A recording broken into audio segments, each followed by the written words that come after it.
Hello and welcome. This is Japan, and we are reviewing AEW All Out 2025 today. I have the pre-show, which was technically, what is it, Collision? I think it was just Collision that they did. I was a little confused about it because I had to find it somewhere else, so I'm assuming it was just the regular Collision episode. I only saw the matches afterwards because I was like, oh, I don't have time to watch the pre-show, so I gotta watch this a little later.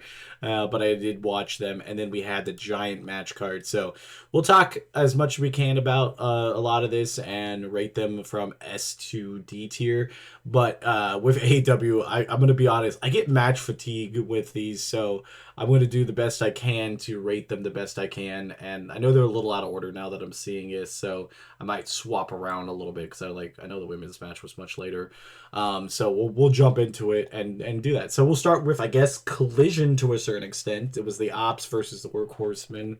It is really weird to have like your TV show on the same day as your PLE. It made me kind of confused because I really thought this was just going to be the pre-show matches, but it was just like a show that was already taped type of thing.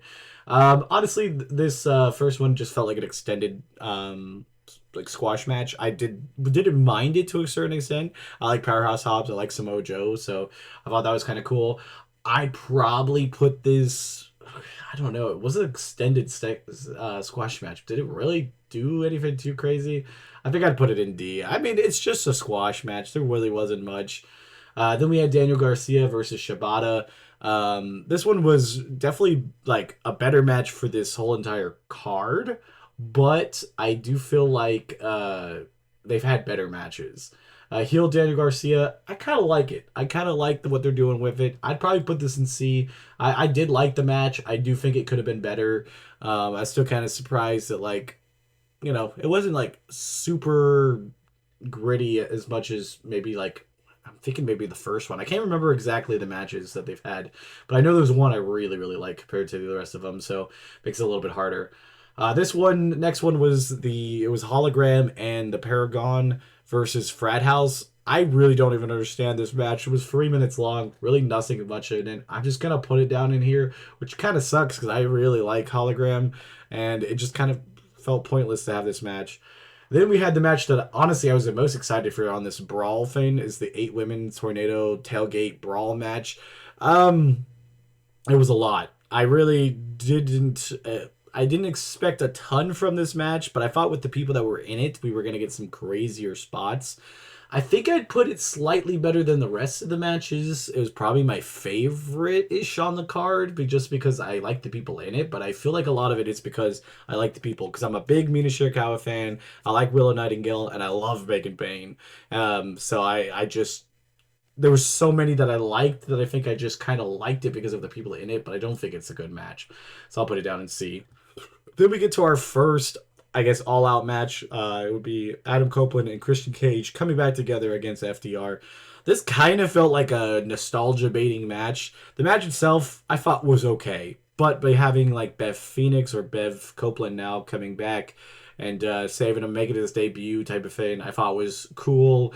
And the whole like Edge doing or Adam Copeland doing the "You Can't See Me" to kind of giving that tribute back to John Cena that he got the edge. John Cena did the edge spear and stuff. I feel like that part was really good, but it just kind of felt like I liked it because like I was nostalgic of seeing Christian and Edge together again. I'm gonna call him Edge probably no matter what because that's just how it is. So I feel like I like that part, but I don't think the match was anything too crazy. I think they're a little on the older side, and I think there definitely was stuff that they could have done better. I'll put it in C. I definitely don't think it was the worst way to start the show, but again, not really my cup of tea. Then we had Eddie Kingston coming back against Big Bill. This match was kind of just overall a little confusing and weird to me. I just felt like nobody really looked that good, and it just kind of ended abruptly. I'd probably put it in D. It's probably the worst match in the entire thing, other than maybe the 3 minute match. Definitely the worst match on All Out. No spoilers, I guess to a certain extent, or I guess spoilers for the rest of it. But man, it was not a good match. Obviously ring rust on Eddie Kingston's part, but I think this could get better later on. But I did not like this. Let me swap some of these around. We had the Hurt Syndicate versus Ricochet, I guess they're called the Demand. That's what it says on Cage Match. I don't. Oh wait, no, we had the MGF match first. My bad. MGF, the tables and tax match. This one was just brutal. I do feel like with Mark Briscoe, like he just does crazy stuff, which is what he's known for. MGF is one of those people that like he talks a big game, but he does back it up in the ring by actually doing these type of things and really getting in there. I'm gonna always kind of have these matches a little bit lower than I think the average person because I'm not a big fan of just blood for blood's sake. I do believe like color or blood is a good thing to have in certain matches for certain reasons, but not just as the highlight of the match is that you're gonna just bleed as much as humanly possible. Not really my thing. I mean, I guess if I was gonna sit down and watch deathmatch wrestling, then I would be happy to see that because I'm sitting there to watch it. But when I'm watching it on a full card, and it's just kind of a lot sometimes, especially on a card this long. Luckily, they space them out. Normally, they're always like back to back, and I just like, why am I just watching people nearly die? But I'll put it in B. It's definitely the best match so far in the show. Then we get to the six-man tag, which is the Demand versus the Hurt Syndicate. Kind of surprised the Hurt Syndicate lost here. I know this has kind of been a rivalry that they've set up for the last couple weeks, and like it's kind of longer term with like Ricochet not being part of the Hurt Syndicate. I just felt it kind of was underwhelming compared to what the talent that was in this match. But I guess that's kind of how it happens sometimes. The Hurt Syndicate's weird because I feel like this happens with a lot of like Tony Khan's free agents. They come in and they come in so strong and then they just abruptly just fall off, either not being winning matches or just not being shown. And this was kind of like that. I felt like this should have been a win or at least something a little bit closer. I don't know. I guess both teams really couldn't survive taking a loss, but I think the Hurt Syndicate being tag team titles champions not that long ago that they kind of should have won this one. So I'll put it in C. Wasn't the worst match I saw. It was still like fun, but not anything that great. And then we had Mercedes Money versus Riho. I like Riho a lot. I think she definitely felt like she was a little bit rusty in this match compared to what she probably was sitting at normally. I do think that like this match was kind of like built nicely before that, but it definitely didn't end up the same way. And with what happened with the women's title later on, I really thought Mercedes was going to drop the title here. I think that was the call, having her drop it and then her going after the big title would have been what I thought that they were planning with what happens later on, but it didn't. So I was a little confused. I thought this was the perfect person, and maybe they just thought Rio might be a little too rusty to be the comparable champ to take somebody out for so long that's been out. But I don't really see who's next then in that list of beating Mercedes without somebody really just kind of batting down, like somebody from really high up in the main event or somebody free agent wise coming in. But yeah, so I think Mercedes Moné like just really needs to drop that belt so she can. I mean, the problem is I think she's just gonna get the big women's title, but I think if she's going to be that dominant and like so dominant in the independent scene, she needs that big belt to be bringing that around. At least that's what I would do if I was a company. I wouldn't want a big giant TBS logo going all over the place. I want my big AEW logo on all of the places that Mercedes Moné goes. Like I know she's your big champion, you don't want her to do as much because you don't want her to get hurt, but I think she would fit that criteria. But back to the match, I definitely felt a little disappointed. I thought this was going to be better. I'm going to put it in C. I think it's very much on that line of almost being B worthy. I think most of it was just because of my own personal like feeling that it should have been better and it wasn't. So I think that was just more me, being a little bit disappointed than actually the match being disappointing. This was another match that I had at the very top that I thought was going to be great is Okada, Takeshita, and Mascara Dorado. Yeah. In a triple threat for the unified title.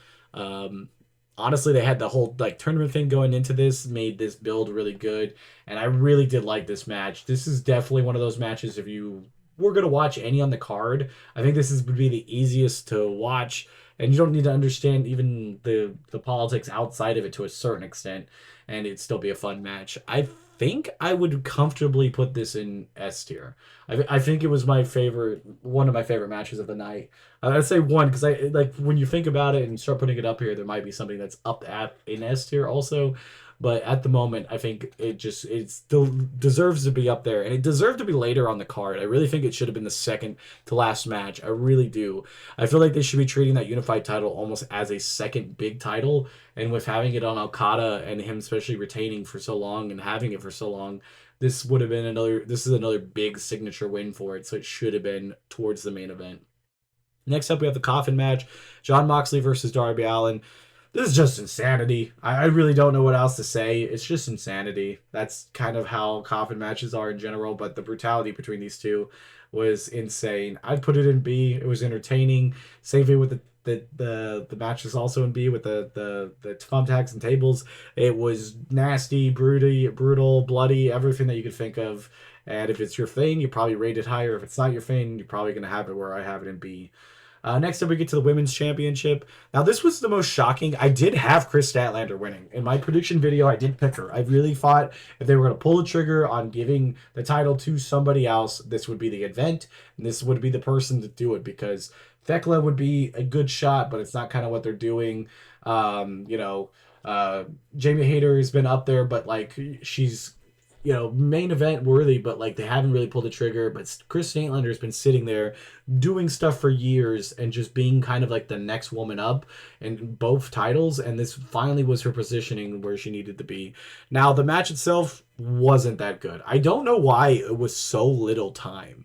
Like everybody else had almost 20 minutes, like especially towards the main event. Like Riho and Mercedes was at 15, and then Okada's 20. John Moxley was 19. The tag team titles after this was 24, and the main event was nearly 40 minutes. So why give them 12 minutes? That just felt kind of underwhelming.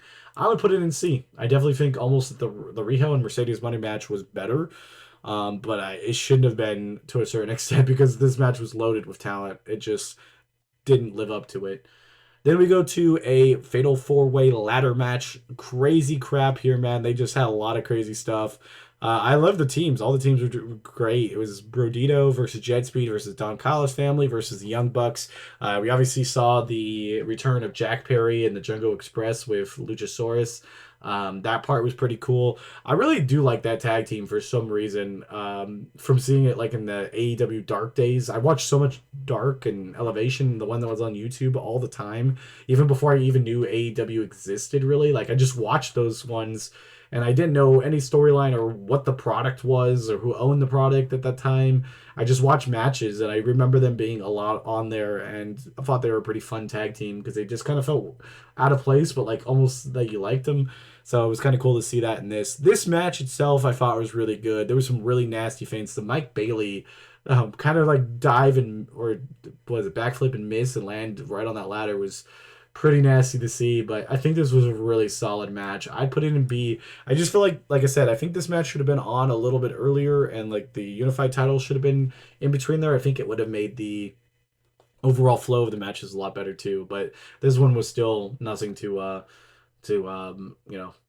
say bad about.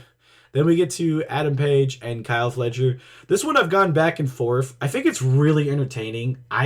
My biggest gripe is just it's very long. Like I just feel like at some point when you get into a match that's just so long, I get fatigued in it, especially on a long card like this. It's like you're watching it, you want to do it in one setting, but maybe I was just a little tired and groggy, but I just didn't care for it as much as I think everybody else did. Most people have this as rated the highest match on Cage Match. I saw everybody is absolutely thinking that it's the greatest match this year type of thing. I personally thought it was really, really, really, really good, but not to that level. I do think Kyle Fletcher did amazing. Obviously, Adam Page has already been doing great. I think it was a great title defense. I put it in a solid A. It just wasn't quite my thing. I think if they would have made it a little bit smaller, or the card, even if you just dropped one of these matches off, I just felt like at this point I was a little fatigued. And maybe I'll rewatch it and change my mind when I don't watch the entire card and just watch that one match, and it might be better. But I think that's the easiest way of doing it. But yeah, this has been my AEW review. It's definitely better than WrestlePalooza. That's for sure. And yeah, that's about all I gotta say. This has been Japan. Bye, guys.